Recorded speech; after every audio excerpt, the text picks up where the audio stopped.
சவால். வாழ்வை சுமையென்று காண்போர் ஒரு நாளும் வாழ்ந்ததில்லை. வாழ்வை சவால் என்று ஏற்றுக்கொண்டவர்கள் ஒருபோதும் இறந்ததில்லை. சேற்றிலே மலர்ந்தாலும் சேற்றுக்குள் முடங்காத தாமரை போல நமது பிறப்பு ஏழையானாலும் நமது சிறப்பு விண்ணை நோக்கி அமைய வேண்டும். சூரியன் சுடும் என்று தெரிந்தும் அதனை சுற்றி வர நினைப்பது சவால் மிகுந்தது. அதுபோல தோல்விகளை எத்தனை முறை சந்தித்தாலும் வெற்றிக்காக போராடுவது சிறப்பு மிகுந்தது. நீதியை நிலைநாட்ட எதிர்நீச்சலிடுங்கள். அநீதிக்கு துணை போகாமலும் நேர்மையை விலை பேசாமலும் இருங்கள். பிறர் செதுக்கட்டும் என்று பாறையாய் கிடப்பவனிடம் ஜீவன் இல்லை. தன்னைத்தானே செதுக்கும் அறிவு சுடராய் ஜொலிக்க வேண்டும்.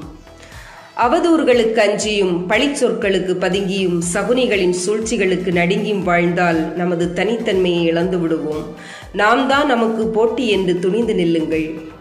வெற்றி கதைகளை படிப்பதை விட தோல்வி கதைகளையே படித்து வாழ்வில் எதிர்நீச்சலிட முயற்சிக்கு ஊன்றுகோலாய் அமையுங்கள். பிறரை நம்பு, ஆனால் அவர்கள் உன்னை ஏமாற்றும் அளவிற்கு நம்பிவிடாதே.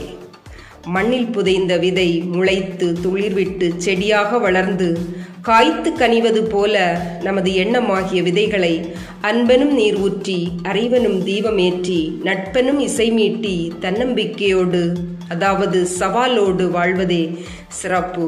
நன்றி.